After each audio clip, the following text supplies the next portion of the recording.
Vin Diesel just slowly nods at you from the corner. You're like, yeah, we're doing it. Big style. We're doing it big style. That's my 100-foot Ethernet cable's name is Big Style.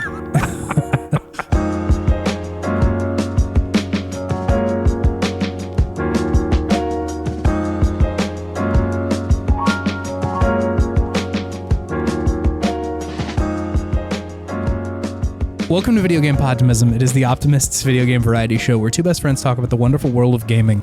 My name is Chase, and I had to get started because I was worried that we were losing context. How so? And my name is David, by the way. Hey, welcome back. Thank you. Thank you, Noah, for keeping my seat warm. I was just going to say, thank you, Noah, for filling in, but always glad to have the baby boy back, you know? The baby DB? The baby BB. You and I frequently talk before the show, and you were explaining to me that you saw a flag on Pismo Beach. Yes. That was demonstrating, or what did you say, Haktua? Is that the main thing? I called it Haktua because I've never heard it said out loud. Yes, which I'm really enamored with. I really didn't want to let that one get too far away. Yeah. Which, listen, I know that Haktua is a couple weeks old at this point. That girl's probably maybe regretting her move to LA to kind of start her influencing circuit. But I need to introduce Haktua to more than just the conversation between you and I. It sounds like something the Dragonborn would say. Yes, it's a thum. It's definitely like a thum. It's refined in a way that I think Haktua revels in not being refined. I think that's part of it. Yeah. But I kind of like the Haktua. Haktua. It's for the refined Haktuer. Yeah. Haktua is to threesome as menage a trois is to Haktua. You know? Exactly. It's the Winnie the Pooh meme where he looks like just regular Winnie the Pooh, and then he's refined Winnie the Pooh with a monocle and a blazer of some sort. Sure, yeah. A Haktua, know what I mean? Haktua? Are you telling me that you would like to Haktua? Have you been playing video games, David? I have been, yes. I was on vacation. I'd love to hear about it. Yeah. It was vacation gaming time. Yeah. But I was in a little bit of a pickle, Chase, because I have been obsessed with Elden Ring, Shadow of the Erdtree. Tough. Yeah. And the week leading up to my vacation, I was just tired from work, and I was just not ready to Elden Ring at all that week. I had zero Elden Ringing. And so I thought to myself, how can I remedy this situation? How can I play Elden Ring at this house in Pismo Beach that we're renting, but not have to bring my PS5 and then all the stuff and then try to find a TV and hook it up and do all that madness and just take a whole entire part of the house that I'm sharing with 8 other people. Yeah. It's just too much. It's too much. Is this going where I think it's going? I think so. So I went on to Amazon and I said, if this thing is in stock, I'm going to buy it. I made that promise to myself. And lo and behold, it was in stock because these devices have been kind of hard to get a hand of. They've been because they've been surprisingly popular. But I got the PlayStation Portal. David. Yeah. Whoa. Yeah. You weren't expecting this, were you? I was you had sort of hinted last time that we had talked that you're maybe going to get something. Yeah. I fully expected a Steam Deck. That was I would have bet money on that. The PlayStation Portal, whoa, what a swerve. This is less than half the price of a Steam Deck, which was that's fair. a big deciding factor. I'm still enamored with the Steam Deck. I just don't have enough things on Steam. Totally fair, yeah. And and it's just a very expensive thing to buy for a platform that I don't use as much, whereas I pay for the yearly top of the line PlayStation subscription. So I was might as well give this a shot. It had a 30-day return on Amazon. So I'm I'll take it. I'll get it, try it in Pismo, see if it works well. If it does, I'll keep it. If not, I'll just send it right back to Bezos, baby. He don't care. Care. Yeah, that's fair. So yeah, tinkered around with it a little bit and I'm very impressed with it actually. I was going to ask I know barely anything about this because I had very little interest in it. I would love to know how you're feeling about it.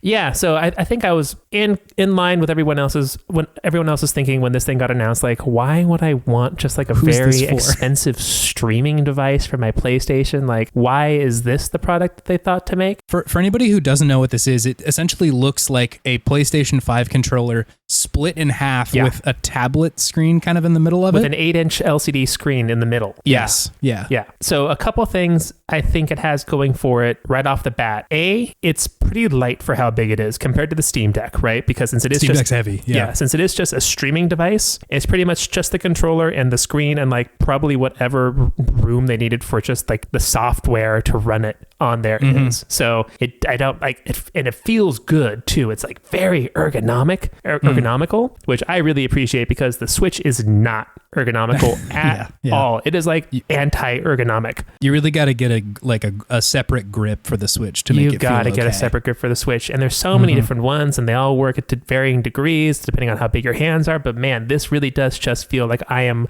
holding a DualShock 5, which is a very nice controller. It has all the haptics. It has the adaptive triggers.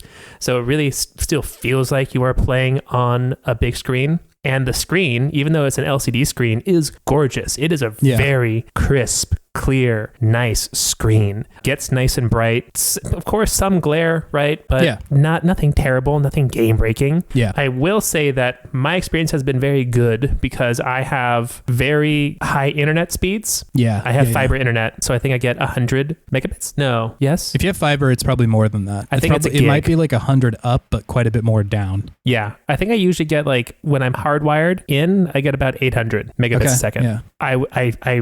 Since I was leaving town, I just took my PlayStation, took it off from the where I have it on my entertainment system, and then just hooked it up near the router. Oh yeah, and then hardwired it in, and it worked exceptionally well. I did not have any sort of stuttering. I didn't have any like connection issues. It takes a second for it to boot up. Right? Just because the PlayStation has to wake up and then it has to connect to the portal. It takes maybe like 10, 15 seconds and then you're in. Yeah. And then from that point on, it worked great. When I was using it at first, like playing around with it over Wi-Fi, some fucky things would happen. So I would say if you're considering getting this, really make sure that you have good internet, a good router, and that you can hardwire your PlayStation up to your router to just have like the most stable experience possible. How was the Wi-Fi at Pismo? Because I would have assumed that like even with the hardwiring that like if you've got your portal on the other end with like maybe a bad connection, it wouldn't work very well. You know, it was actually fine. I wouldn't say the internet was like speedy fast there, but it was like a solid connection all throughout the house. I think Sony recommends that you have to have like at least 15 megabits up. Yeah. And like 5 down to like get a good response. And I think since really the PlayStation itself was the thing that was sending the information, that this just had to receive, and it did a great job at that. Yeah. I wouldn't say that the rental house had like exceptional internet, but it was good internet. Right.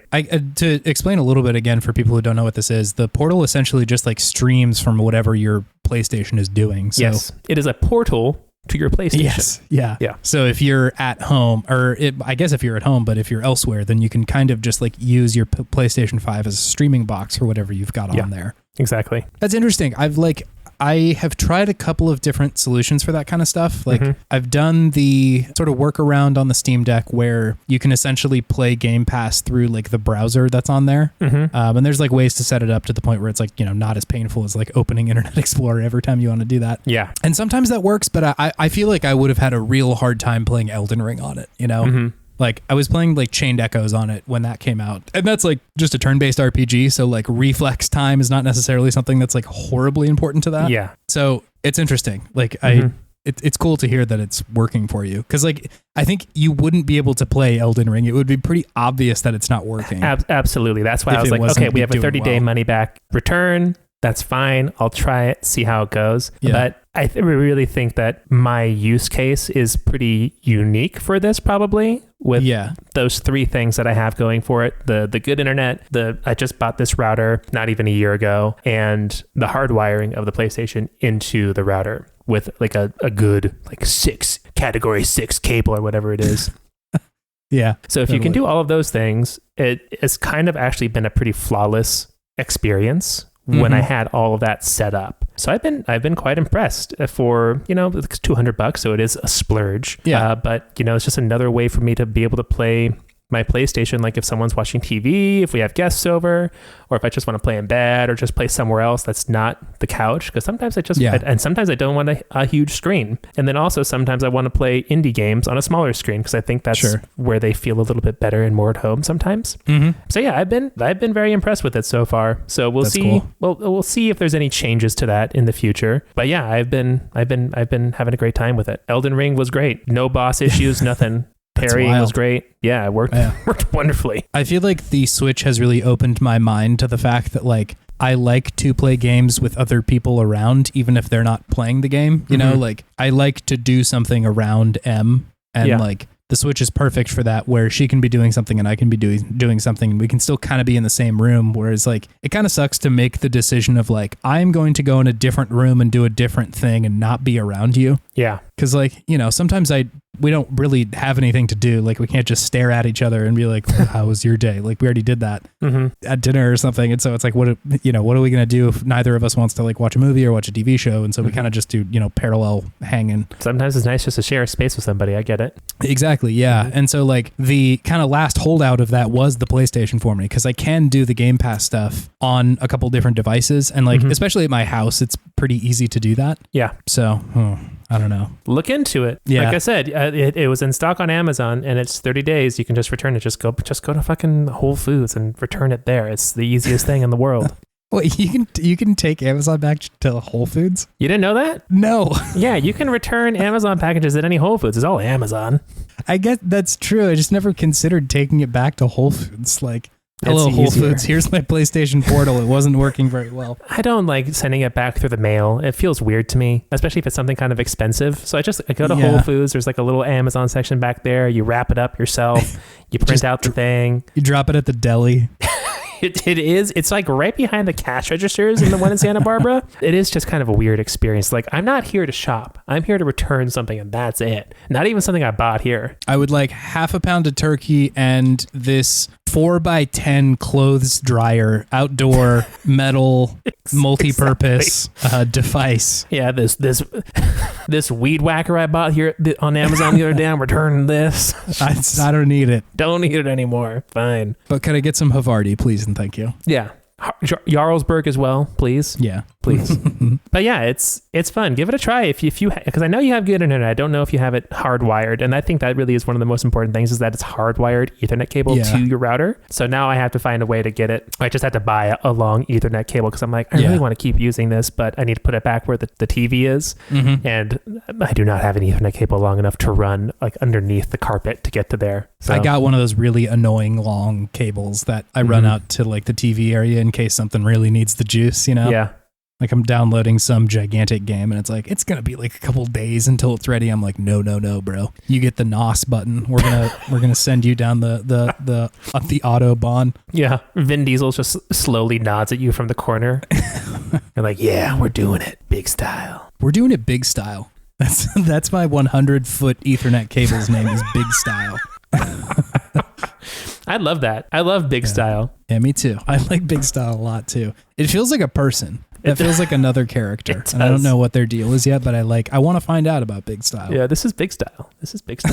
But yeah, the Portal's great, and it let me play a lot of different video games. The one thing that's annoying about it is that if you have physical games, you can only like play one game at a time. But if you download things, you can play anything that's downloaded there. Gotcha. On your PlayStation. And I think you can download things to your PlayStation from the Portal as well. Huh, cool. Yeah. So I downloaded a bunch of things to the PlayStation, such as Animal Well. Okay, yeah. This is the indie game that came out like maybe a month ago or so. Yeah, a month or two ago, I think, somewhere around there. It's a little roguelike. Donkey's first game. Video game Donkey's first big mode published game, his publishing company. Yeah, it's pretty good. I really enjoy it. It's not like blowing me away or anything, but it is a very fun little Metroidvania. I think that this game, when I'm playing it, this is like opacity done correctly in that it doesn't really tell you much of anything, but it still gives you enough visual cues to know like, okay, where should I go? What am I supposed to be doing in this room? I'm confused. I need to just like play around and mess around and see if there's like something that changes with just how I'm interacting with this place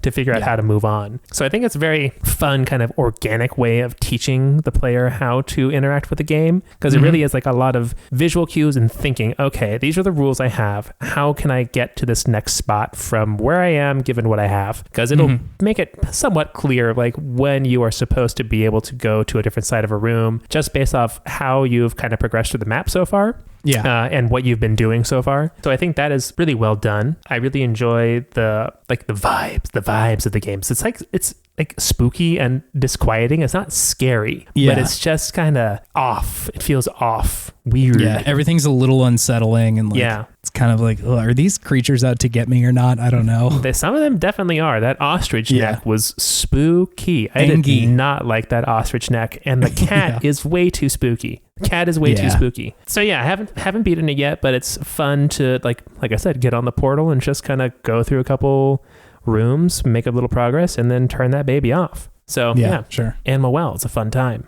Cool, nice. Also, have been playing Jak X Combat Racing on the PlayStation Portal. This, I have to assume, is the Jak and Daxter vehicle combat game? It sure is. It sure is. Because in Jak 3, they had buggies because they were out in the desert. Yeah. And then the buggies were pretty popular and they had a pretty fleshed out physics system. So Naughty Dog said, hey, why don't we make a combat racing game out of this and just go all the way with it? All right. Where does this one stack up then? I like it. I quite enjoyed this one. I was very pleasantly surprised because when this game came out, I'm like, it's not like an actual Jak and Daxter game. I don't care that much for combat racing at the time. I'm going to skip it, even though I'm a big Jak and Daxter fan. But one thing that is very clear in the very beginning of the game is that this is Jak. This is not Mac, like from The Lost Frontier.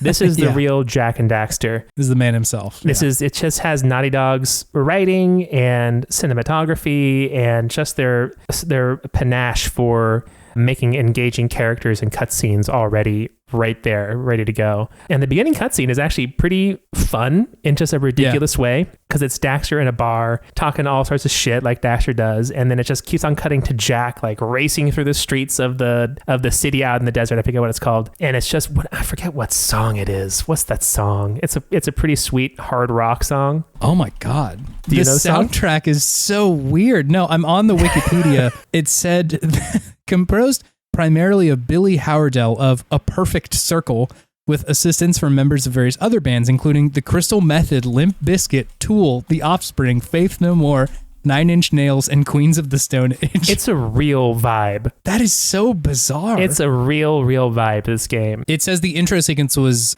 features songs from the latter, so Queens of the Stone Age from Songs for the Deaf. Yeah, which is Queens of the Stone Age song. Pull. It worked really well. It worked really well because it's just quiet in the bar, Daxter's talking, and then it goes to Jak and it's just okay, so it's that first song off the album. That's wild. And just like the cinematography and how they made the racing feel just so dynamic. It was really good. It had me right away. And then the actual racing itself, when you get into the game, is quite good. There's a lot of different vehicles you can get. You can upgrade all of them in different ways that feel significant whenever you even just get like one small upgrade to like either the engine, the body, or a couple other handling, all that kind of basic car racing things you can upgrade. So it always makes it feel significant when you do upgrade your car, even just a little bit. You can customize the paint jobs, you can customize how it looks, which is a surprising amount of customization options actually for what's a PS2 game, I think. And the way that the buggies handle themselves really makes it feel different than Mario Kart, right? They bounce, they have a lot of slide. It is not like the precise controls you have in a Mario Kart game. So it makes it feel a little bit more unhinged, but you still feel like you understand how the car reacts and moves and how the physics work. It's not like you're on ice or anything like that. There still definitely feels like there's a lot of traction and friction in the game. It's just bouncy and wobbly a little bit more. The weapons are okay. I wouldn't say any of them like blow me away or are super unique or interesting so far from what I've seen, but they're fun enough and they work well. It doesn't feel like I never have a good idea of how a weapon works, because sometimes in other kart racers I feel like that happens. Like I have no idea like what weapon I have, what it does, or how I'm supposed to use it. But it's all pretty fairly clear in this game. What is like a defensive weapon, what a weapon does, even if it doesn't interact with another player, like to damage them. Like, okay, this is clearly something that I need to be close to someone to do, or this is like a sniping type of weapon, right? Yeah. So they have good visual cues as to how everything works without actually just having to tell you how each and every weapon works in the game. That's interesting. I feel like you and I play a lot of kart racers, and the clarity of what a weapon does is so important. Absolutely. Like it's a weirdly hard thing to do, it seems. It is, because there's so much information going on the screen that you need to be paying attention to that looking even to like the corners of the screen on your HUD as to like what it is exactly that you have, where it's equipped, what it is and what it does is a lot of information that really needs to be clear just immediately, just at a glance. And that's something that Mario Kart does exceptionally well. So well. The king at that, truly. Is this game perfect with this? I would not say so. The icon's still a little small. It took me a while to find where it actually was, but once I knew where it was and where to look, it was pretty good. Yeah, I was, and they have a lot of different game modes too. They have like arena battle, kind of like the balloon battle in Mario Kart. They have regular old racing. They have like a time trial that you can do where you have to get the lowest time possible, and there's little tokens on the map that will freeze your timer, right? So it gives you a little bit of strategy and like when you want to hit those, how many you want to get, like what shortcuts you can take to get better ones, right? Yeah, it's a much more fleshed out game than I ever thought it was. Yeah. And I remember it getting pretty good reviews when it came out, and I think that's very warranted. It's still fun. It's actually a blast to play. So if you like combat racing or like kart racing or want something different than like a Mario Kart racer, this is definitely scratches that itch for me at least, but I might just be a Jack build as well. Is this on like the PlayStation collection or whatever? It is. Yeah. It's on the classics collection. I've been watching footage of it. Weirdly enough, whenever you like destroy somebody's cart. Yeah. It's like Burnout. I was just going to say, it looks so much like Burnout. When you like hit somebody, it like kind of slows down motion and then shows you their thing getting all fucked up. Yeah, because every buggy does have a health bar. And so if someone is like really low on health, but you run out of ammo, you can just ram into them, like boost into them, and then that can make them blow up. And that really scratches an itch for me as well. Burnout 3 Takedown, man, that was a good game. It's bizarre that nobody's really hammered on the Burnout formula quite as well as Takedown and Paradise did. Because like that is such an untapped well of just amazing video game. Absolutely. It seems like we kind of just left there. It's so strange. We just went for Sims and arcade Sims after that. Yeah, and like I like all of those games. Like I like Gran Turismo and I like Forza, and even Forza Horizon kind of blurs the line between like, hey, is this a arcade game? What is this? Yeah.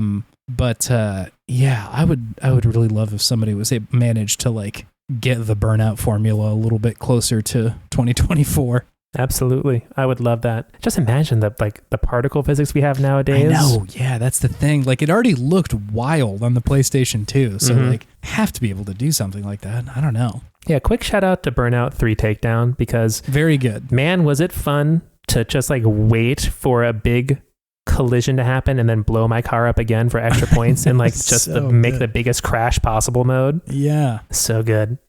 Amazing. I really liked that game. I'm surprised it hasn't made a comeback. Let's speak it into the world. Come on. We've done it before. Of course, I've still been playing Elden Ring. Yeah. Where are you at with it right now?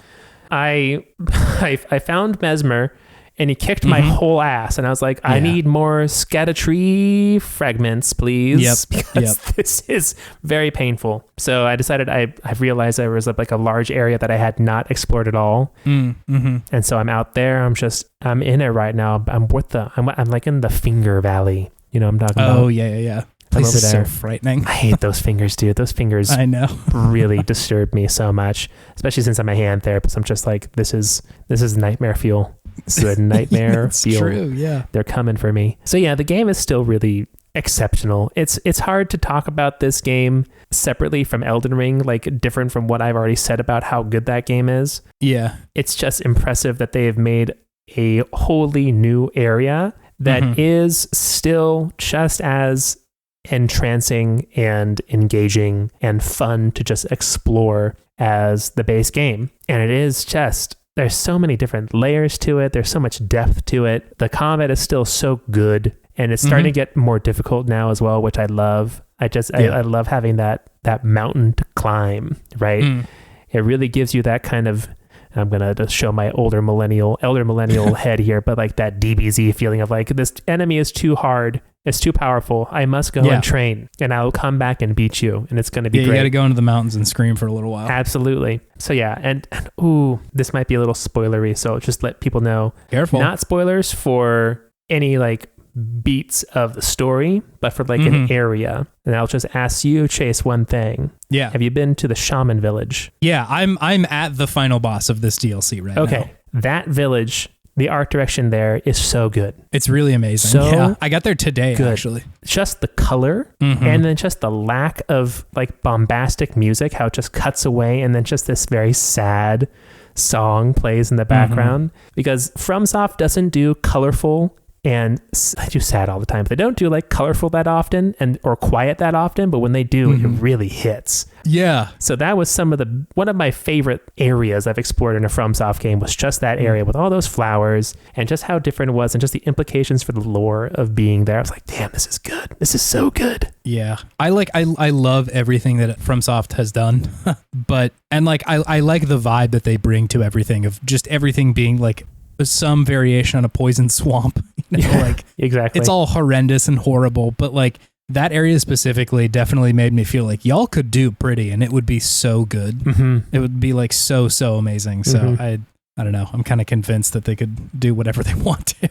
They flirted with pretty with Sekiro a couple times. Yes. Yeah. True. Man. But yeah, this game is amazing. Still just knee deep in it. Waist deep in it. Yeah, sure. And the last game I've been playing, not on the Portal, but on my Xbox, Star Wars Survivor. Yeah. How is this one treating you? Still good. This game, this one and then the last one are both games that I feel like I should enjoy more. You know, they have a good story, they have good characters, they have good combat. Yeah. But there's always something that just kind of feels missing for me, and I cannot put my finger on it. I just don't know what it is. Why I feel like I can enjoy this game for me like 45 minutes to an hour, and then I just start to get a little bored of it. I don't know if it's maybe the environments aren't as engaging for me. Maybe the levels have gotten like a little bit too big. I lauded that in the last one, but sometimes just having more of a linear pathway to follow is nice after like a long day. Sure. Like, don't get me wrong, I'm still enjoying it. I still think it's a very well-made game, but there's something about it that I just can't, like with Elden Ring, where I can just sit down for hours and play that game. I can't do that with this game. And I don't know if that's something that I should, I'm not holding that against this game, but it's just something that I'm wondering why, because it just seems like it has such a perfect marriage of IP, studio making it, the characters, the performances, the combat, it all is good, but it just doesn't feel like any of it's like exceptional, I guess. Yeah. So it doesn't detract from the game, but it keeps me from being able to like fully sit with it and immerse myself in this world that they've made. Yeah. But still having a good time with it. It's just something I duck in and duck out of a little bit more often than other games right now. Yeah. I feel you with what you're saying though. I understand that feeling, because it's not a game that I can play for super long either.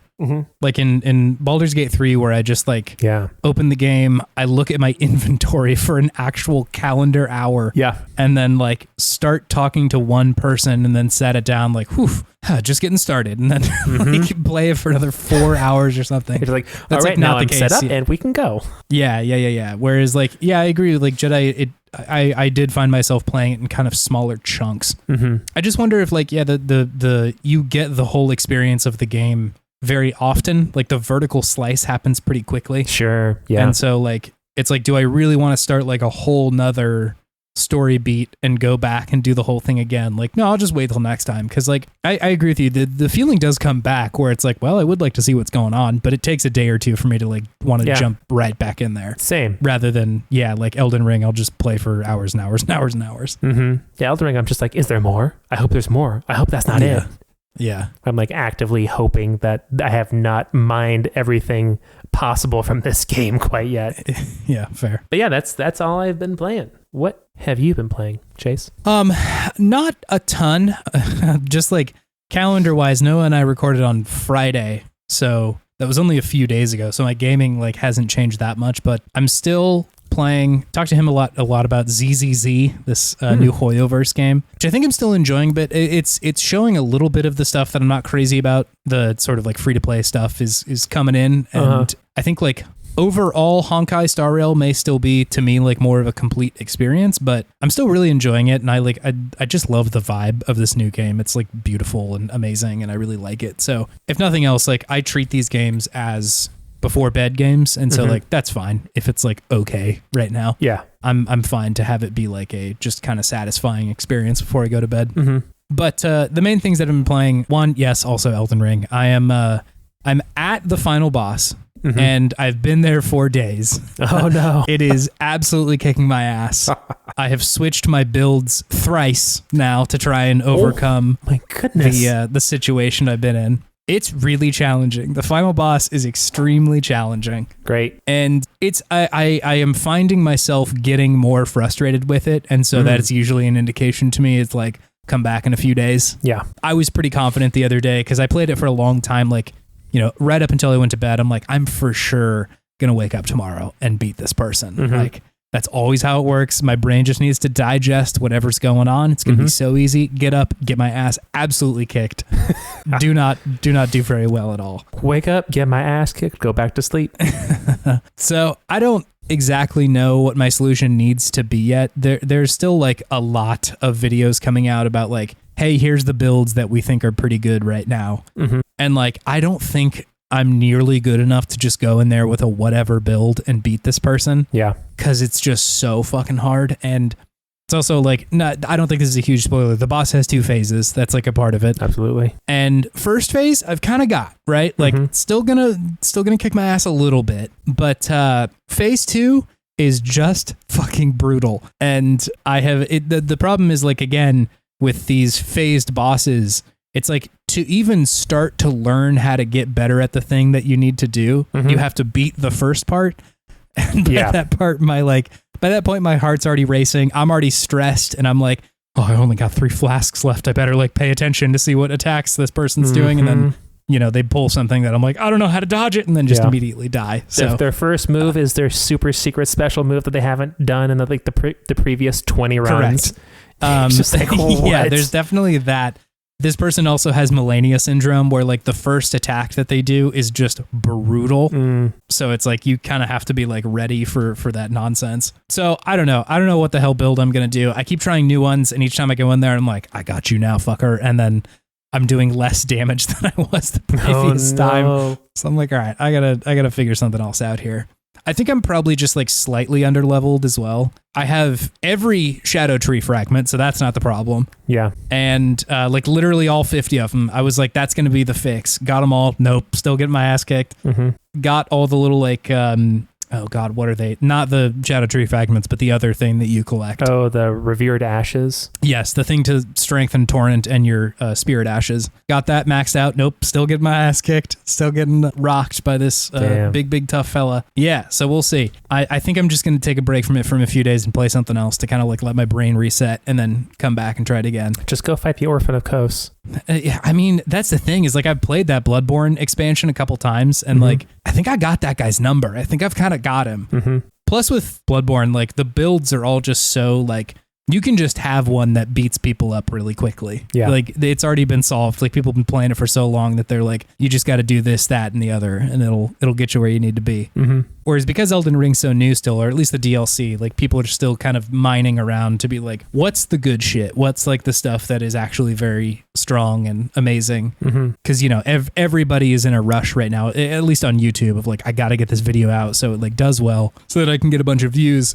And so like, you know, hopefully it's well researched, but not necessarily, you know? So anyway, I'm getting my ass absolutely kicked. I haven't had this much of a struggle, I think, since the final boss of Sekiro. I think that was the last one that really stuck. Sword Saint Ishin. Man, that one was hard. Yeah. Sekiro was fucked up. The dude who had like the spear and shit. Well, he had a sword and then he had a spear and a gun, I think. Yeah, that was tough. Yeah. So it's feeling kind of similar. I guess maybe Melania, but I don't think I spent this many days bashing my head against the wall of Melania. Yeah, I just had to make a specific Melania beating weapon. And I was like, okay, this is it. This is the one. I think that's pretty much where I'm at this point. I've also got so many like stones to upgrade shit that I'm like, I guess I'll just fully upgrade another one because I've played the whole game at this point. I got all the shit. Yeah. But yeah, I am wondering if this is the farthest they can push the difficulty curve because I'm right up against it. This is the closest I have come to being like, am I just done? Like, is this it? Is this my difficulty like level? I can't beat this one person? Yeah. The answer is probably no, but like, it has challenged me more mentally than the rest of them have. Whereas like even with, I can't remember the name, like something Maria in the DLC for Bloodborne, where it's like you and just versus like another like hunter looking person. Even that, the whole time I was playing it, I'm like, I've I can do it. I just need to like do it fast enough. Whereas this one, I'm frequently getting hit and I'm like, I just don't really know how to avoid that. Yeah. But people are doing no hit runs of it. So like it is possible. Mm-hmm. I don't know. I'll probably say all this and then walk out of this room and beat him after this. So you know how it works. Mic drop. Anyway, so I've been playing a lot of that. I've also just been playing a truly despicable amount of Satisfactory, which is neither here nor... Satisfactory, huh? God, dude. Yeah. Like I got nothing to say about it. It's just like the least interesting game to bring up on a podcast these days. It's a factory game and my brain goes burr when I play it. It's like the most boring thing to talk about because like there's no narrative, there's no real like new shit that it's doing now. Yeah. Like they've had updates, but it's the same game I played every summer. And it's amazing, but like what am I going to tell you? Like I made my iron smithing faster. Like it's just there's nothing there. Is it just because you like to go do a game where you have like complete control versus Elden Ring where you feels like you have none right now? No, I think it's largely that it is a brain off game kind of. It reminds me of the same kind of flow state I get into when I'm working at something that I like doing where I kind of know the shit I need to do. I can kind of just do what I need to and like make things more efficient. But I've also been on the side watching Dimension 20's Neverafter, which is not a thing that I've watched before. And it's just exquisite. Such good D&D content. Brandon Lee Mulligan's an amazing DM. And so like that's been the main story of me playing Satisfactory is just like mainlining this D&D campaign. And so like I am barely paying attention to Satisfactory more than it needs to be paid attention to, just kind of doing what I need to and then also watching this D&D thing. So that's the majority of why I'm playing it. There's very few games that I can do that with. Because like I can listen to podcasts but with games, but this one's a video too. So it's like I kind of want to have both up in case something visual happens. So anyway, it's neither here nor there.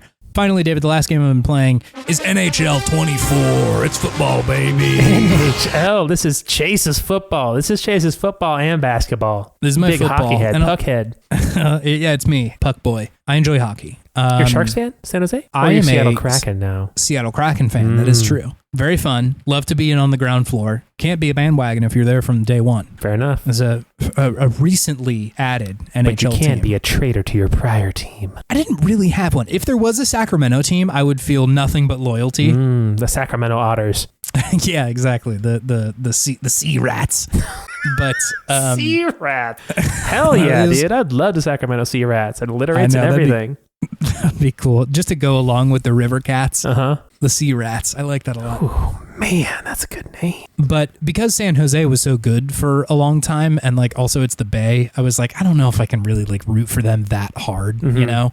It's like, you know, suddenly being like, I'm a big Warriors fan. Like, come on, dude. Yeah. Come on. It ain't right. No offense to Warriors fans, but yeah. Like, oh, you grew up in Fremont, California. Okay, yeah, you are a Warriors fan. Makes or like sense. you're from Oakland. Yeah, definitely. But like Sacramento, that's not that close. We got the Kings, baby. Yeah. What are you doing? Have some civic pride. So I have played NHL games before. I think like kind of towards the early 2010s is when I was playing them the most with my cousin. And I liked that a lot. I thought those games were pretty good. And it also it was pretty good about teaching you how to play hockey. Yeah. I feel like I fire up Madden or even like 2K for a while there, and it wasn't really teaching you what you needed to do. Sure. You know, like it kind of assumed a certain amount of knowledge about the sport, whereas like I think NHL was like a little bit more clear, especially in like the create a character mode where you get like tips about what you're supposed to be doing. They're like, dude, you're way out of position. You got to be like a little bit more open, or hey, you're the person who's like the enforcer. You need to be like way more aggressive than you're playing. Shit like that. And anyway, so I have a history with like enjoying these games, despite the fact like prior to that I wasn't that into hockey, and so it was kind of this game that got me into it. Yeah. And so I was like, all right, I'll check out what's going on with NHL 24. I want to give you a play-by-play of my experience with this game. Hell yeah, let's hear it. Because like it's an EA sports game, you know, like I have heard you. I have heard you talk about your experience playing other EA sports games, and not all of them are shining examples, you know? No, I'm really excited now. So we get our cute little 100 gig download, whatever it was, just big boy. You know, it's a sports game. Okay, we got a lot of assets. We got a lot of stuff to load. Fine. You get in there. They give you a surprising amount of robust accessibility options, which I was like, all right, NHL, let's do it. I always appreciate when a game starts you with the menu dictation on, I'm like, somebody cares about this, and it's showing, right? So did all that, set my difficulty to very low, because like I'm not good at this anymore. I want to play it as easily as I can. I also turned the control scheme to be like the arcade version of it, where it's like to shoot, you just press a button. Yeah. Which I'm like totally fine with. That was when I had the most fun with UFC, was when I turned the difficulty down to nothing and then just made a kicking monster. That was good. Wario the kicking man. Exactly. Yeah, it was the boy. And so went through all that. Then NHL 24 gives me a fun little PowerPoint about what's new in the game. It genuinely felt like a corporate presentation of like, in this one, here is our new physics engine. Right. I'm like, all right, okay. Be serious. The stockholders are watching. Yeah. We need to. That's kind of what it felt like. Like if somebody happened to boot it up who was on the board of directors, they'd be like, wow, they got a new physics thing. That's cool. Whereas like, I'm assuming it plays like hockey, right? Like it's gonna feel like hockey. That's the thing you're trying to tell me. I was like, all right, great. After that, they let you choose your favorite team. I'm like, I don't know what this affects, but I'm going to do that. Seattle Kraken, let's do it. Then you agree to some terms. Yep. They're like, hey baby, you gotta accept them cookies if you want to be here. Yep. Like, okay. Finally get to a menu. 100 Gex is the first track that gets played, and I'm like, NHL is either very cool now or 100 Gex has gone like fully mainstream and I didn't realize it. But it was a weird shock. At the same time, I've also like the NHL games I think have chosen like slightly more off-kilter soundtracks than like the standard sports video games. Gotta stand out a little bit. I think so, yeah. As much as like I don't love this band now. The Black Keys were like something that I feel like I saw quite a bit on their soundtracks like earlier in the 2010s. And at the time I was like, that feels different enough. Like that's a choice. Anyway, so go down and I clicked into what seemed like the create your character, what they called World of Chell. And I'm like, I don't know World of what Chell? That is. I have no idea what that is. C-H-E-L? I don't know what CHEL. I was like, okay. So clicked into there. The game notified me that it had downloaded a gameplay update, not PlayStation, the game had notified me like, hey, we got some fresh shit, dude. You can't play online if you don't do it. I'm like, okay. So downloaded that, updated it. I get back into the world of Chell. It has me open a loot crate. That's the first thing that happens. Love it. It's like an NHL bag that they just like unzip. And I got so excited, David. One of the rewards was a common dark blue jeans, which you can skate around in. It's really thrilling. This is better than the standard jeans. This is dark These are really blue, good, yeah. as opposed to regular blue. So I realized the character creator was extremely limited, so I panicked and just tried to back out, but that is not what the game wants you to do. You have to move forward unless you want to fully quit out of the game. They force you to create a monstrosity, a generic monstrosity? It was just Guy Albee. Yeah, just dude. So I got through there. Dude B.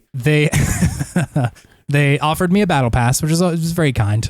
I dismissed what felt like a few ads, and then it finally allowed me to go back to the menu. You know this game you spent money on? Do you want to spend more money?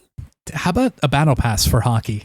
I finally got back out to the main menu, and I realized I was in the For You section of the menu, which is I think specifically tailored to be the place where they push shit on you, and they're like, play the fun part, aka the battle pass part. Yeah. I was like, no, thank you. So tabbed over to the offline area where I assumed my bounty would be held. And sure enough, those were the things that I was looking for, which is play hockey or make a guy.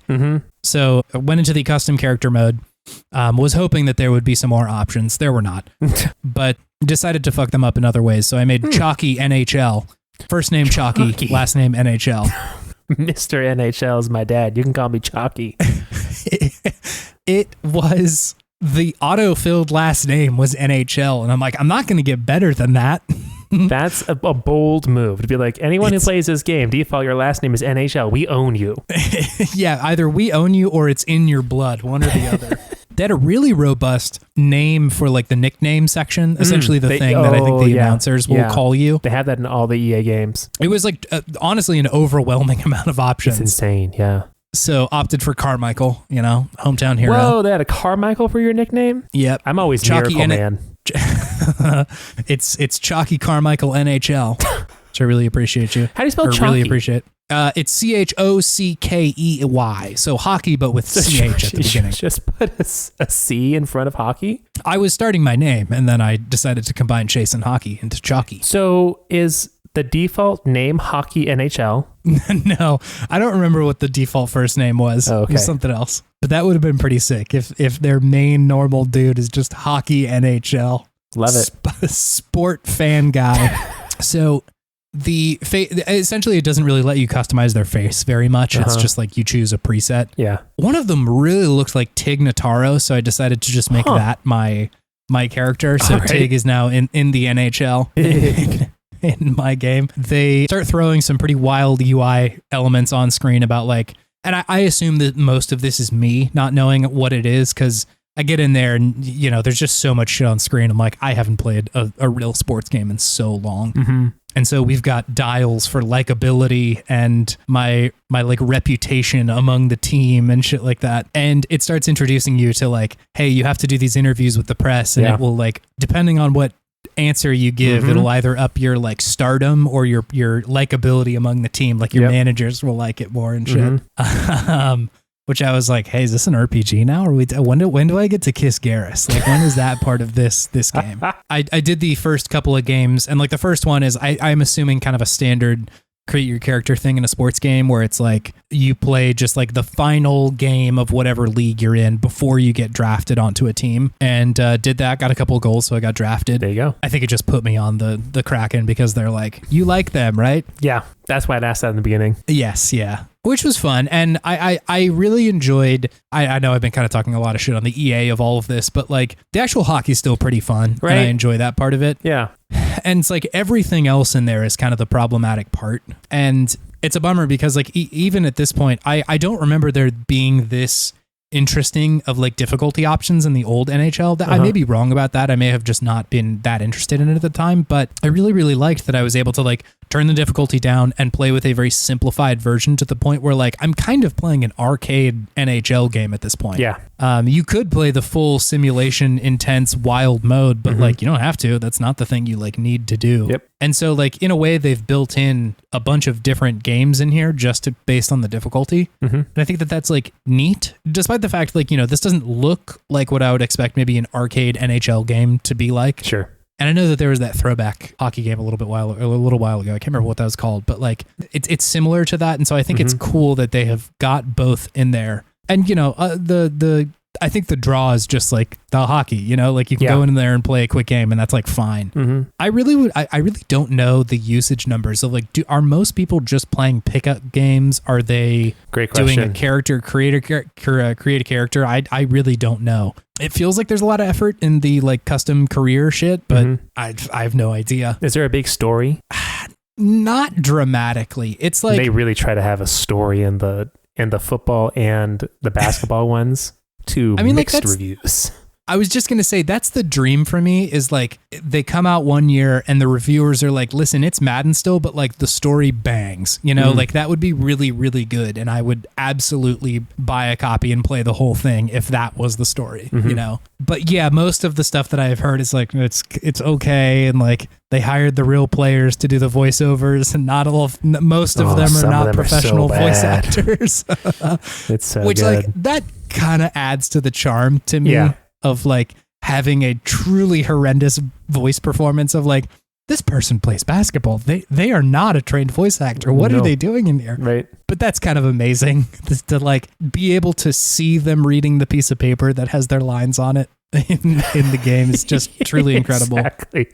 You can see the paper they're reading off of. Yes. Yeah. But the story is like fine. It was the thing you got was like an introduction of like some newscaster talking to somebody on a phone being like, hey, we heard about this new person who's going to get drafted pretty soon. Like, what's their deal? And they're like, oh yeah, they're just, they're playing hockey, a pickup game with some of their buds. They're a little hometown hero, yada, yada, yada. And then it just launches you directly into the like, you know, part of it where you're managing your reputation and playing the games and shit like that. So I don't know if it's really going to get to the point where like I'm getting voiceovers, but like it's fine. Like I think until they nail it, that's not really a requirement for me. But like the moment somebody does like the Last of Us Madden 25 or whatever, like that's when I'm in. That's when I'm going to play it and love it. That would be sweet. There's just such an untapped potential there. Like all the people who want to play Madden are playing Madden right now. Like those people are going to be there year after year. Yep. Like it's on Game Pass now too. So like you've got them, but there's millions of Baldur's Gate, Mass Effect nerds who if they heard like I could kiss people in this new Madden's an RPG now. Imagine how many new Madden players there would be. Just droves of people who hadn't ever been there before. Go crazy. Who are like, they said I could kiss my love interest in this one. And like maybe I kissed one of my teammates or something, and that's causing problems. Oh man, you're opening a can of worms. Fox News is going to get a hold of that. Ted Cruz is going to be like, they're taking our fucking video games now, making them woke. They're coming for the good American man's video games. They're putting kisses in our football. There's no kissing in football. I think there should be, Ted. I think that would make the sport more interesting. I'm sure there's a lot more kissing than we think. That's probably true. Probably true. Power to you. Power to you. One question I have about this game. Yes. Yeah. Is there a fake social media account that you can go to and read about how bad or good people thought you did in your last game? I haven't gotten to that part yet. I think I'm just not far enough into the game. It's the worst. There is a commentator track that you hear after every game of yours. That's just telling you about your performance in the last one, as if they're hosting a radio show or something. Tell me about Carmichael tonight. Yeah, exactly. The weird AI voice that they're probably using behind the scenes. Yeah, so it's interesting. I think the hockey still feels very good, but how does this distinguish from 23 or 22 or 15 or whatever? It's largely the edges of the game that are different. Sure. And those edges are a little weird. So I think I understand when people are like, this game used to be really good. So I don't know. I'm mixed about this stuff because I enjoy that there is a place for people to kind of try out different shit. I just wish the stuff that wasn't super focused on and super being tried out was how do we get people to buy more stuff in the game? Yeah. Yeah. Because again, I would love it if they spent 3 years on the best Madden story of all time. This is going to sound stupid and trite. Just hire Taylor, hire Travis, do the thing. There's going to be girlies playing Madden if you do that. Yeah, Taylor Swift is definitely going to be on the cover of the next Madden.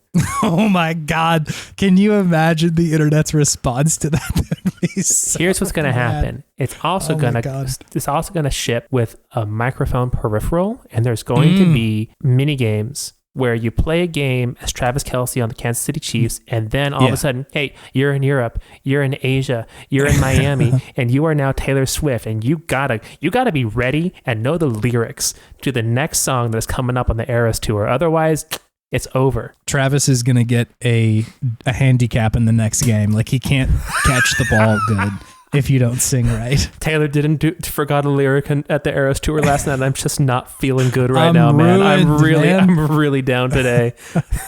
-10 to acceleration.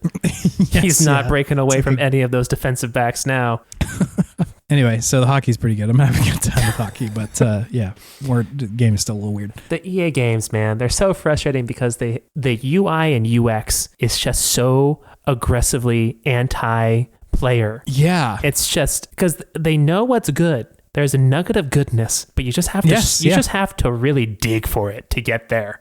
I feel less preyed upon in Honkai Star Rail and ZZZ. You know, those games definitely want you to spend money, but they're also it's okay if you don't. You can still play the game. And the rest of the game is still pretty good. The menus feel very snappy. Yeah. The game itself feels really good. The menus are so bad in all these EA games. What's going on with the menus? Laggy. So laggy. Why are they laggy? We have figured out menus for 40 years. There's probably a different internet connection that you need to get onto. That's probably it for each one. It's so bizarre. Yeah, that each click through the menu, we have to make an API call to make sure that we're authorized to be there. This is a new server, and this is a new server, and this is a new server. Yeah. So bizarre. I hope that wasn't too unpodtimistic, but it's just a strange experience to have in 2024. It sure is.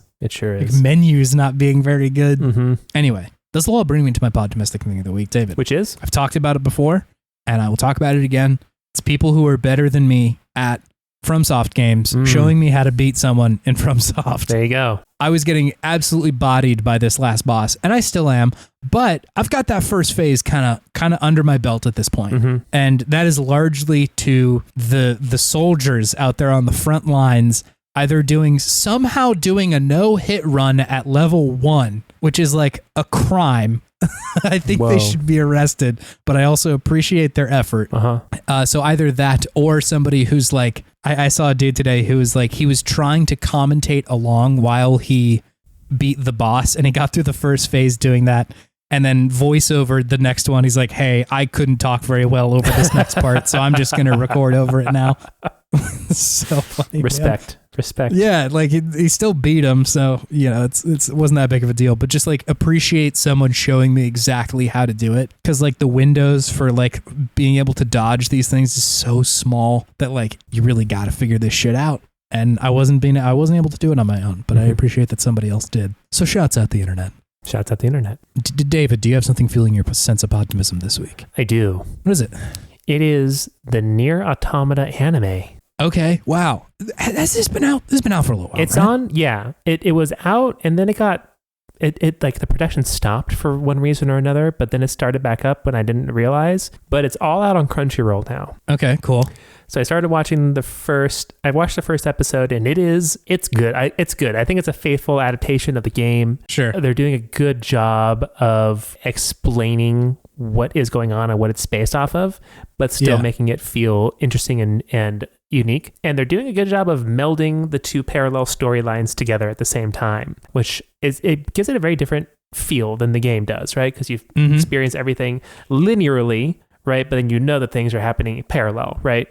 Whereas this is all going on at the same time. Cool. But it also has some major like Neon Genesis Evangelion vibes, where it just will like show some very intense picture of something with a very weird, or not weird, but very philosophical voiceover going on over it, and then will not go back to talking about that whatsoever. It just goes back into action. You're like, what the fuck just happened? It's just what was that? It's all over the place, but I think in a good way.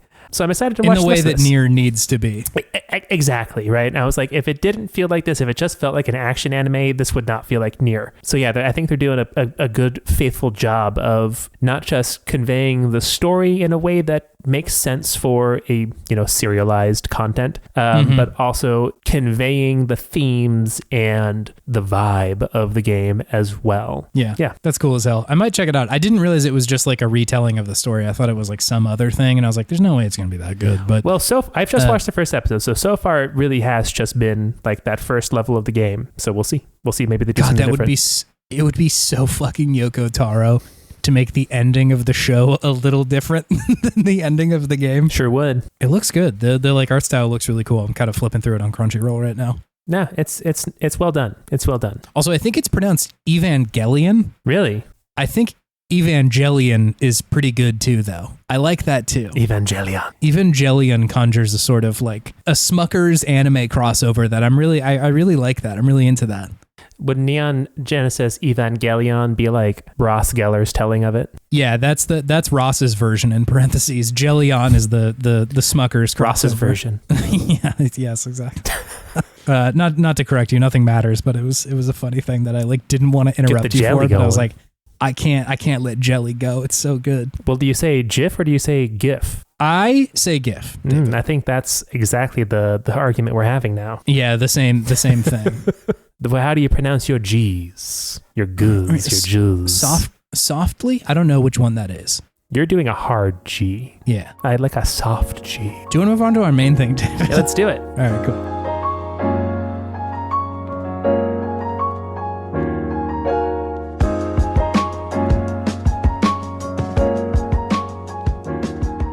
Welcome to Good Games. It's a segment where we talk about the okayest games of yesteryear and gush all the things that we love about them. A long time coming, this one. Yeah, absolutely.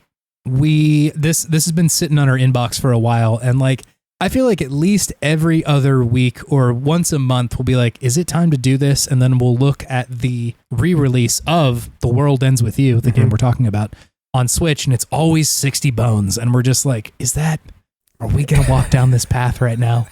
But finally, you realized in a sort of bolt of ingenuity that your cousin owned the DS version of The World Ends With You. Yeah, because I remember him talking about it back in the day, saying he really enjoyed the game, and I thought, hey, maybe he still has a copy. So DM'd him, slid in them DMs, and said, hey, if you have this, I'll buy you a bowl of clam chowder, my friend, and he agreed. So played it on the DS. It's great. My 2DS, I think it's called. It's the 3DS that still folds but isn't 3D. Sure. Yeah. I like that console a lot. Like, it's great. As much as the 3D is cool, and you don't always need it. It's fun, gimmicky, but I think you do need it just for Super Mario 3D Land. Yes. Yeah. There are a couple cases where like depth perception is important. That one's crazy. That was so good. But yeah, we've been kind of kicking this one around and finally got to it, and I'm excited to talk about it. Yeah, I'm excited to talk about it. This was suggested to us by listener Jackson. Thank you, Jackson. Thanks, Jackson. They had to say about this. They wrote up a little bit more, so thank you for writing this out, Jackson. They said, wanted to recommend The World Ends With You. I was introduced to this game by a friend in high school and quickly latched on. As a longtime introvert, I resonated with the protagonist, and his character growth felt genuinely touching, causing me to reflect on my life up to that point. Everything about Twewy is stylish. The characters, the artwork, and soundtrack all evolve on an incredibly specific vibe from Shibuya in the mid-2000s. I cannot describe to you how excited I was when Neku and friends appeared in Kingdom Hearts Dream Drop Distance. I'm also very excited for this. If possible, I'd highly recommend playing on the DS or a DS emulator. The unique combat is a highlight of this game and had to be significantly reworked in later re-releases to fit on one screen. Oh yeah, I believe that. How does that work on the Switch? I will tell you about it. Oh, cool. So let me hit you with a few hot stats about this game before we get too far. Let's hear it. Hot stats. So The World Ends With You came out July 27th, 2007 for the Nintendo Dual Screen. Ooh, using its full God-given name. Yeah, this is its Christian name. It's the House of God. This was made in conjunction with Square Enix and this company called Jupiter. For anybody who's been listening to the pod for a little while, you might recognize that name. The specific combo of those two companies also made Kingdom Hearts Chain of Memories. I know, I was shocked when I saw that. I was shocked, but then made a lot of sense at the same time. The moment you play this game, you're like, absolutely. Mm-hmm. This is a inverse Bizarro World game that is a Kingdom Hearts game. Yep. It feels so in canon with the rest of Kingdom Hearts. The angst, the character designs. I mean, Tetsuya Nomura worked on this game in a pretty heavy-handed way. He's involved in the character design and the production and shit like that. So, who is also involved in Kingdom Hearts for anybody who didn't listen to those episodes. And so, the vibe is very similar. It is a very similar shade of the same kind of stuff that Kingdom Hearts has going on, but is kind of cool that it's so self-contained. You get to the end of this game and it's great, you're done. There is a sequel, but it's not in the way that Kingdom Hearts 2 feels totally necessary as a sequel to Kingdom Hearts 1, I do have a review from our friends at Jeux Video, an outlet out of France, and I took their review, which was originally in French, and and ran through Google Translate a number of times, eventually spitting it back out in English to get the mangled husk back out, to get an artist's interpretation, which I'll read for you now. Let's hear it. Cute and adorable RPG, The World Ends With You will not appeal to everyone. With beautiful aesthetics, beautiful physical feel, and a strong punching system. But it is not easy for the use of Jupiter theme if you want to get the most out of it. However, if you can get into the world of crystals, you will see many unique shapes and new ways. Whoa. And they gave that a 7.5 out of 10. Got a little new agey at the end there. A little crystal mommy towards the end there. Yeah, huh? I also wish that someone would describe me as having a strong punching system. Yeah. That would be quite an endorsement. That is a very cool description of my fists.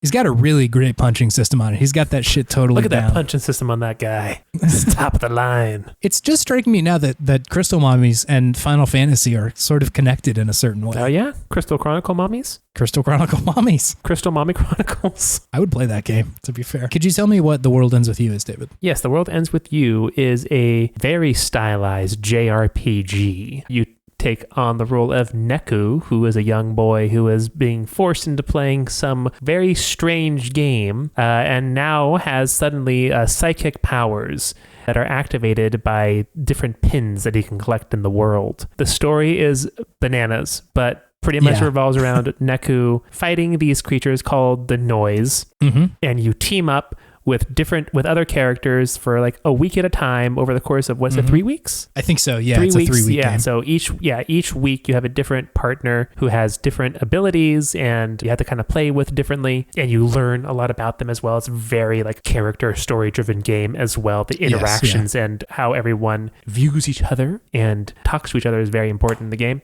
But the most unique thing about the game is the combat, I would say, especially when you play it on the DS, the dual screen, as Chase called it. So the bottom touch screen, you play as Neku. You have to touch Neku and drag him around the bottom screen to make him move. And then you can do a different combination of like slashes or taps or like slow dragging over different areas of the screen to do different psych attacks like lightning or slashes or flames or throwing things around. So it's very almost like Okami-ish. I was thinking Okami, right? yeah. Okami, the game on the PS2, where you played as Amaterasu, the dog god in Japan. Or not the god of dogs, but a god, sun god, right? I think it's the sun god, yeah. Where you then have to like use a brush to like do different attacks. Very similar, right? And on the top screen is your partner, and you use the directional pad to do different attacks with them. So they usually have like 3 different paths of attacks they can do, and you can either attack to the left or the right side of the screen depending on where the enemy is, because they will kind of move around too. Depending on how well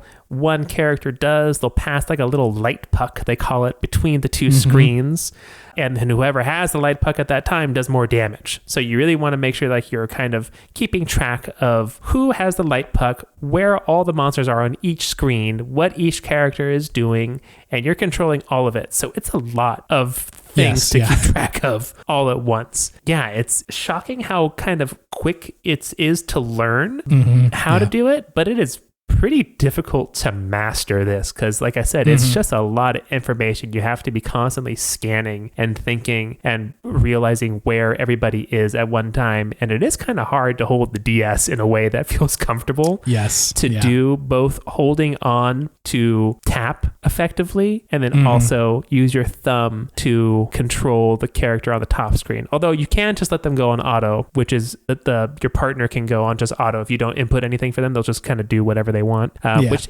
isn't necessarily as effective, but can be an option. Much easier way of playing the game because then you don't have to worry about the top screen. It's you can also like swap out what attacks you can do depending on like what pins you have equipped. Yeah, so you can swap out different pins depending on, you know, what enemy you're going to be fighting soon. So you can like mix and match. So yeah, right. So that'll limit like what kind of attacks you can do. So, you know, it's like if you equip the lightning one, then it's much more of a tapping kind of deal versus like the slash is like a slashing movement. Yeah. Which I really like. You hadn't played this game before, right? This is your first time? No. I'd played this game when it came out and was like crazy about it for a little while. I'd like played through the whole thing, and something that I had like kind of remembered was that just kind of choosing a play style that works for you is a big part of it. And like that's kind of a fun thing to figure out like which of these pins works well with the kind of stuff that I want to be doing. Yeah. Because like pretty frequently I had a pretty hard time tapping directly on the enemy that I was trying to go after. Some of these enemies move fast. Really quickly. The wolves specifically really dart around. I could not get them. I like the lightning powers, but like I can't tap these wolves. Yes. I can't get them. So I oftentimes would just default to something that like I can kind of make big broad movements with that will catch a couple people with it. Yeah. And that way, if it is simpler, then I can kind of like devote some time to looking up at the top screen to kind of do some comboing up there. Yeah. And plus, like a lot of those, the fighting moves on the top screen, like you can kind of memorize the combos. And so every now and then it's like, I know what I want to do. So I'm just going to continue doing the combo that I know I can't do. Like you sort of were mentioning before, I feel like a lot of this game is just getting to know your partner in these games, and that feels like it is supporting that. The combat feels like you are getting to know this person because they'll play a little bit differently. Sure, yeah. Despite the fact like you are playing as Neku, and so like you are the like majority focused on his fighting style, but it's also this other person that's kind of there with you that you get to know like, oh, this is the combos that they do, or this is what they're good at, or how best to use them and stuff like that. And so it does kind of support this idea that like you're building a relationship with these people that you're encountering. The conceit of the story is bananas. It's like, it's extremely Kingdom Hearts, which I kind of loved. It's so like, this gets revealed in I think the first third of the game, but essentially you are in, it's like the underground, I think is what they call it. The UG. The UG. And it's like a version of Shibuya that's like superimposed over the real Shibuya, the location in Japan. And so like you as Neku and your partners, like you can see the people in the real world, but they can't see you. The RG, I'm sorry, right? Yes, yeah. The real world. Which leads to kind of cool ideas where like, you can use your pins to kind of like click around and look at like what people are thinking and stuff. And sometimes that connects up to like the larger game modes and stuff of like having to figure out, keywords and shit like that, or kind of suggest things to people to get them to do what you want, which is all pretty fun. But yeah, the idea is that like you're in this game, and if you don't finish this objective within the time that's counting down on your hand, which is like amazing, that's really good, then you get erased.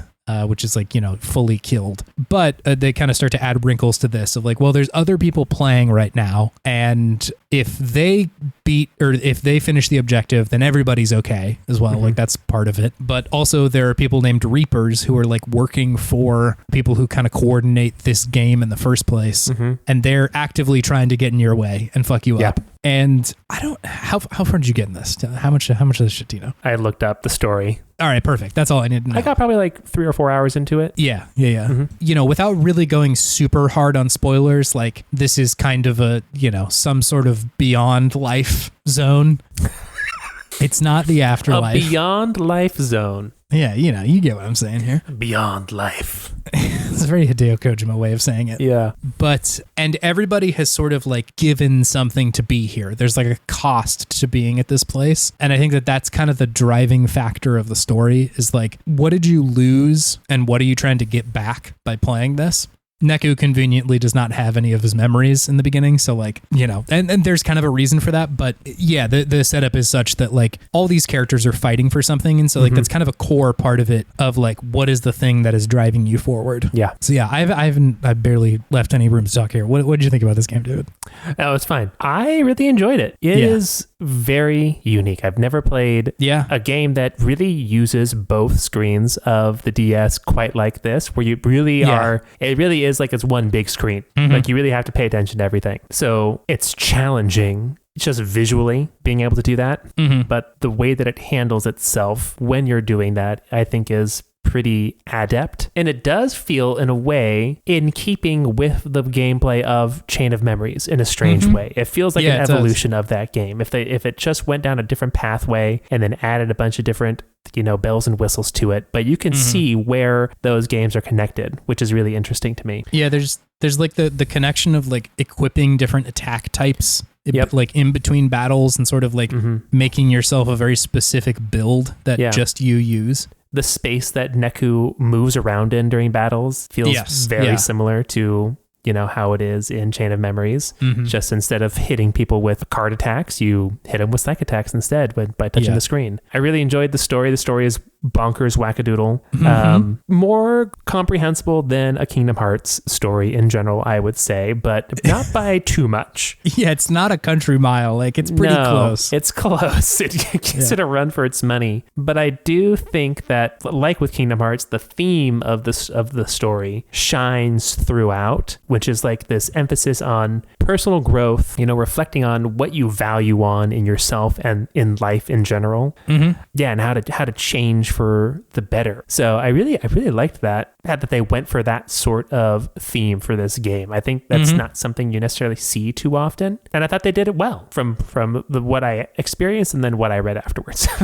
Yeah, it's like, unfortunately, listen, Kingdom Hearts is still one of my favorite series of all times, but like this game is weirdly more concise in making the points that I see in Kingdom Hearts a lot of like, there's an emphasis on sort of your connections with other people. And I think the imagery that this one uses often of like you having to have a partner to survive and, not in a romantic way, although some of them are, but like, the first person you meet is like, kind of maybe a love interest. And then there's another team of Beat and Rhyme who are they siblings? Is that the siblings, deal? Yeah. Yeah. And so like, spoilers, there's, spoilers. It's like, it's not immediately clear, but like you do get that info eventually. But there's this like, you keep seeing this repeating motif of like the connection between other people being the thing that allows you to survive. Yeah. That they have literalized that in a way that I think is very good. It's very effective in the way that like sometimes Kingdom Hearts is just like, I don't know, I like my friends a lot. And listen, that shit works for me too.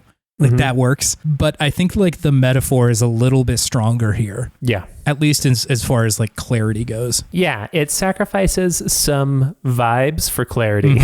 Yes. And like, that's also to say like the vibes in this one are very good too. It's very cool. I love the like angular ass buildings that they have in this game. Like every skyscraper is like tilted at like a 45-degree angle in the background. Like it's not realistic at all. Like it's just, this is not how a building works, but like it adds this very weird feeling that you get over time of like, man, Shibuya's like maybe kind of cursed and fucked up. And like, what is this? Like it's kind of intimidating, but also in a way that's like cool and fun. The folks who were like making this game, I'd heard an interview and they were saying that like they thought it was going to be just too boring to depict Shibuya straight out. Sure. Like, you know, just do a direct kind of 1-to-1 of like, here's what it looks like. Been there, done that sort of mindset. Yeah. Like it wouldn't have been as interesting.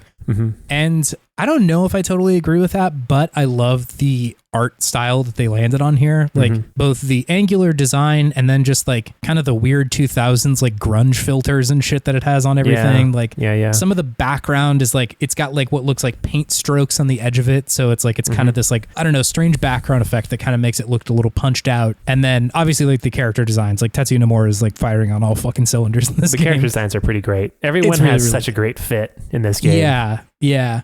Everybody's proportions are kind of like exaggerated in a, I think for the most part, not a weird way. Not as much as Kingdom Hearts. Not as much as Kingdom Hearts. Yeah.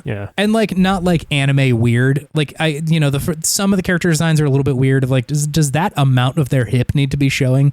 You know? But yeah, absolutely. It seems much more like an intentional choice to make everybody look like really wiry and like tall kind of. Yeah. That looks like a design decision rather than like a horny decision, you know? Absolutely. Yeah. All the fits are amazing. Neku's outfit is like genuinely pretty fucking cool. The like jacket he has that like comes almost up around his ears and shit. All that's great. I also really like Neku. I think he's like a pretty good version of the shitty protagonist. He's a more likable Riku at first. Yes, yeah. He's like very standoffish, really doesn't want to partner up with, what's the name of the girl that you partner up? Yes, yeah, her. Like he doesn't really doesn't want to partner up with her at all.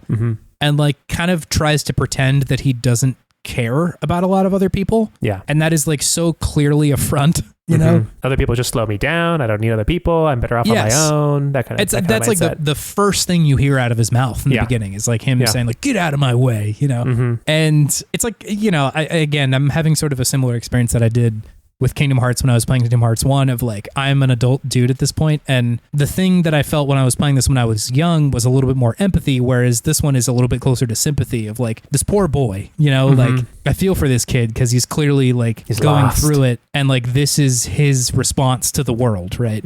But for that same reason, like seeing him open up to Shiki over the course of the game and then eventually come to like care about her quite a bit, like kind of romantically, but also kind of not, is sort of amazing that, you know, he goes from like, I don't really give a shit to I will literally die for this person, you know, which is amazing. Like that's very cool. And I feel like you just don't see that wide of a swing in character development for this era, you know, especially a DS game. Like I just don't know that people were really putting their effort into like the wild stories on DS. A lot of it was like, well, we're still making a really mechanically cool game. There are definitely games on the DS that are like that, but it's cool to see it here. Neku's cool. I do like Neku. Cool. All the characters are pretty interesting when you get to meet them. There's a good twist. Enjoy the twist. I don't know if I want to spoil it. Yeah, it's like this is an old enough game that like there's probably some people who haven't played this and might. And yeah, there's a couple of twists and turns that like I didn't see coming the first time I played it and I think are pretty fun.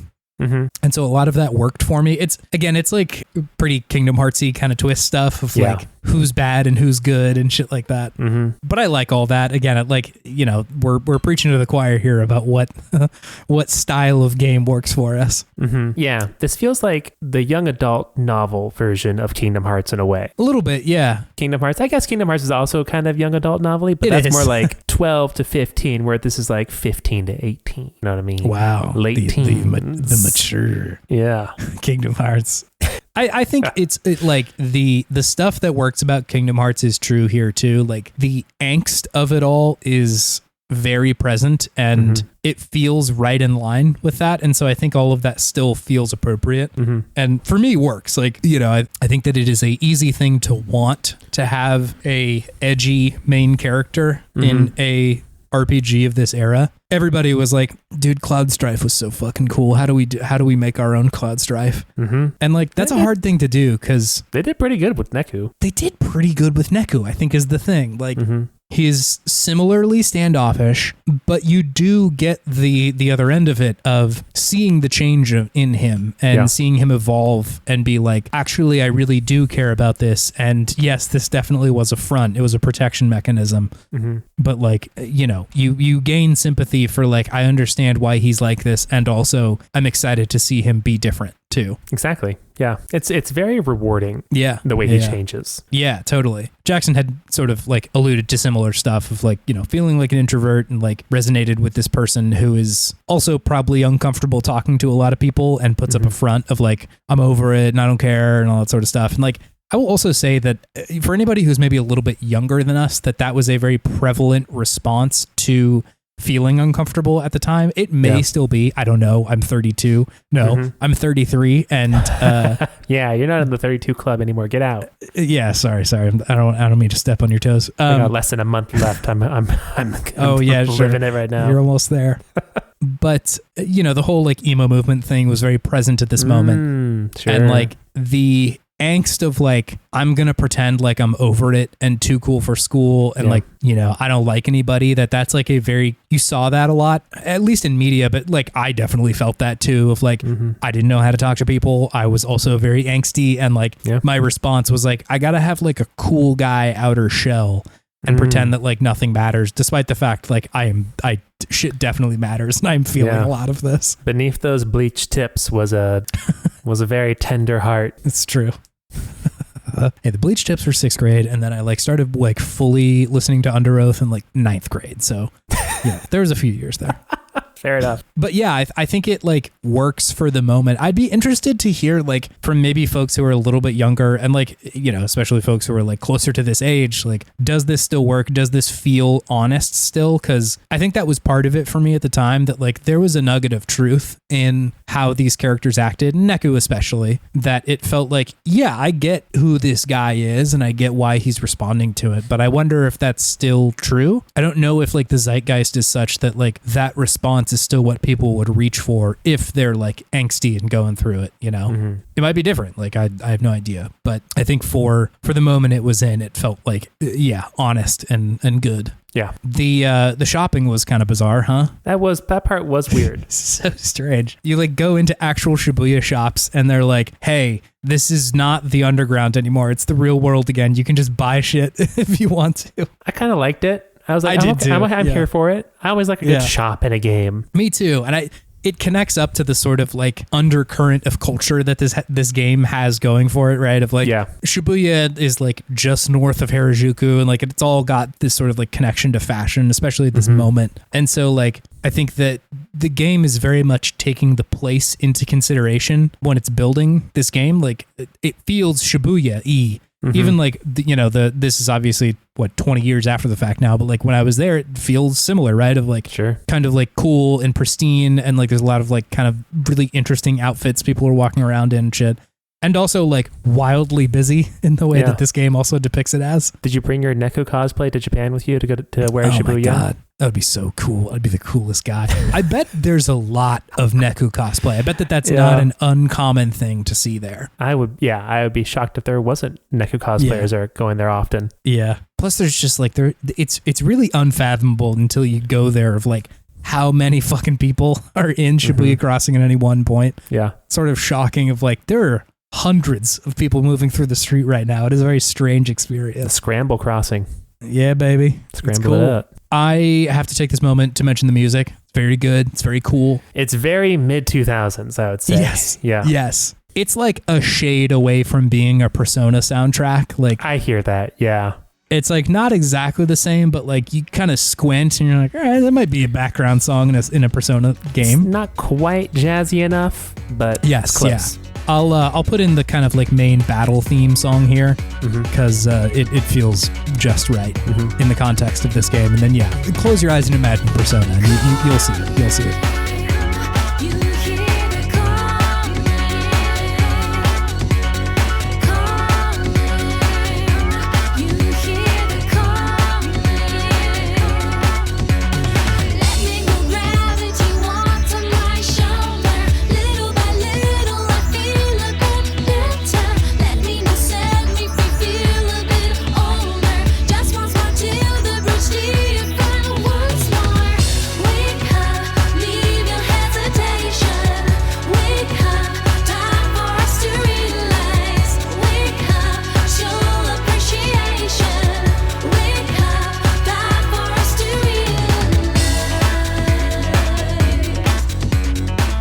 A lot more singing in the soundtrack than I thought there was going to be. There's a lot of singing.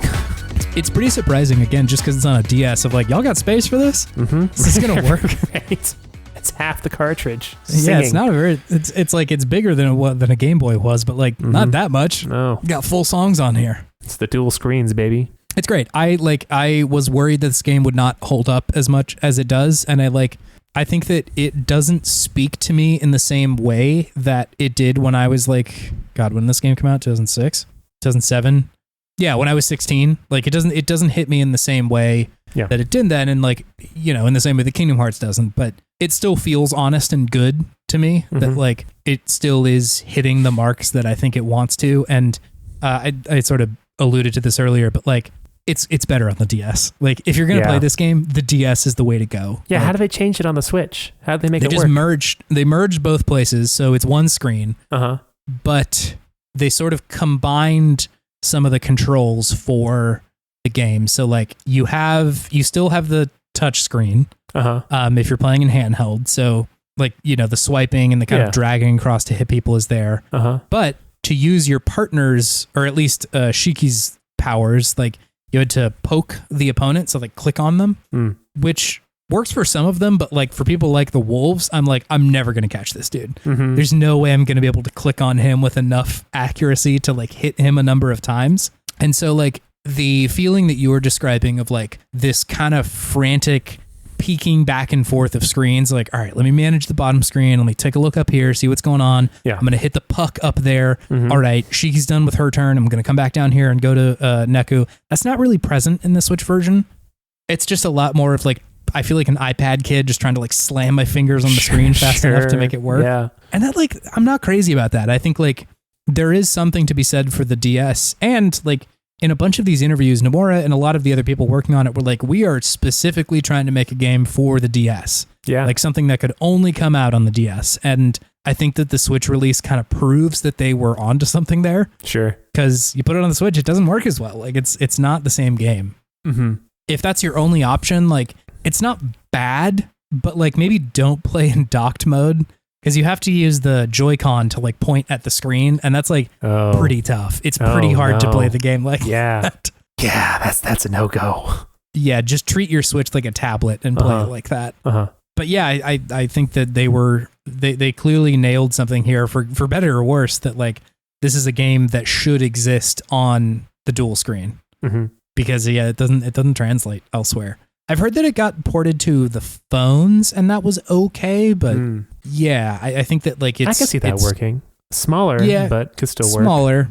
Honestly, I think smaller works because like on the Switch, I'm like really moving my arm around to try and like get all over the place. And like, I think part of the advantage of the DS is that like those screens aren't that big. No. So you can feasibly move your stylus around to like the whole screen pretty quickly. Yeah. And I think this game definitely thrives on like big, broad motions of like I'm just going to try and swipe Neku over so he dodges a little bit versus like I'm swiping and I'm not really sure if I'm hitting him because like the screen's pretty big and shit like that. So anyway, if you're into like mid 2000s culture, I might give this a look because I think this game is still very wonderful. But like give it a second to land maybe because like it's kind of a lot initially, like control wise. Yeah, and they even have a little disclaimer: don't feel pressured to learn this all right now. Love that.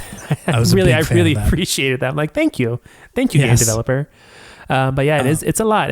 There's a definite learning curve, and they do allow you to change the difficulty whenever you want. Yes. Feel free to put it down to easy mode, and then once you feel like you get a hang of it, of just like the visual calculus of it all, of just keeping track of everything, then maybe go up to a higher level if you want. But yeah, it's there's nothing else quite like it. That's for sure. Yeah, totally. It's a very, very unique game, which is really, really cool. The original translation of the title in Japanese, like just translated directly over to English, is "It's a Wonderful World." I liked that too. It's not bad. I love The World Ends With You. I think that is a way better title if you're comparing those two next to each other. Much more edgy, that's for sure. It's way more edgy, which I think is evocative of the game. Yeah. Like, It's a Wonderful World kind of feels like a 1950s musical that like is 4 hours long for no good reason. But yeah, I think both kind of speak to different parts of the game. About to say they're both speaking to the theme, but just differently. Yeah. Like It's a Wonderful World kind of speaks to where Neku gets to at the end of the game, whereas The World Ends With You is much more him at the beginning of it. Yeah, centered. Yeah. I love the flip phones. Flip phones are fucking cool. It's fucking cool.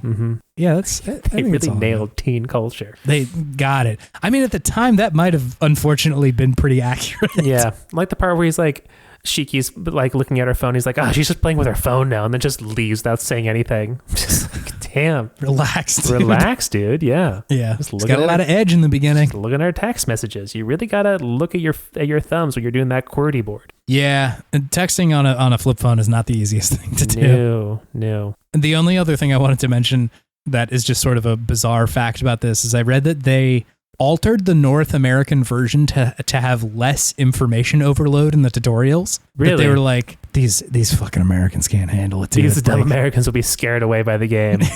Yeah, I mean, I think that's it. That they were worried like we wouldn't be able to read enough to figure out what's going on in the game. It is so strange. Is the "don't worry if you don't get it all at once" disclaimer in the Japanese version too, or is it just for the Americans? I wonder if it's like get wrecked if you didn't read it. Sorry, you can't turn the difficulty down. Get good or die. Yeah, this was the first instance of get good. Anyway, Jackson, thank you for your suggestion. Had a great time with The World Ends With You. Loved revisiting I really enjoyed it. This is my first time playing it. I still think this game shines even nowadays. If you missed this one growing up, or you've just never thought about picking it up, I still think it's worth a go. It's fun. If you like Kingdom Hearts, if you like cell phones, angles. I'm a big fan of angles. Love 40 degrees. My favorite angle.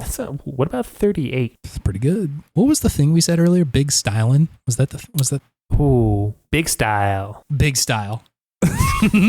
Man, yeah. If you like big style, this game's for you. If you like big styles, big style, this game is for you. That definitely is like a shop in this game somewhere. Big styles, big style? Big style, yeah. It has big sip energy. It does, yeah.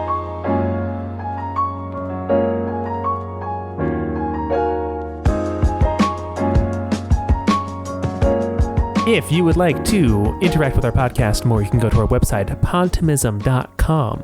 You can check old episodes. You can listen to our newest episode. You can look at the beautiful thumbnail art that Chase has made. You can also leave suggestions for us to do other games if you want us to give that Podtimistic take on it. You can also on that website see our social media links on there on the very top, which the most important one is for our Discord at The Worst Garbage Podcast Network. Come on through. Come through. It's a fun time. We hang, we talk. People are going big style in there. People are going super big style in there. Big style. So yeah, it's a great place to just talk about the pod. Thank you, Scout Wilkinson, for our beautiful podcast art. We love it. You can check out her commissions or her other artwork at co-fi.com/humblegoat. If you want to spread the good word of the podcast, you can tell a friend. Word of mouth is probably the best way to spread our influence over the world. So yeah, we appreciate that. Yeah. And lastly, thank you, listener, for being here. Yeah. We appreciate you, that you spend your time, your ear time with us, listening to things we have to say about Big Style and The World Ends With You and other silly, silly things. So yeah, thank you. Thank you so much for listening. A nice hoc thwa to all of you. and a hoc thwa to you. And to you. And to you. A hoc thwa to you and a hoc thwa to you. Chase. Yeah. Do you have any video game wisdom for us this week? Let that big style shine. That's it. That's the podcast, everyone. See you later. Goodbye. Bye.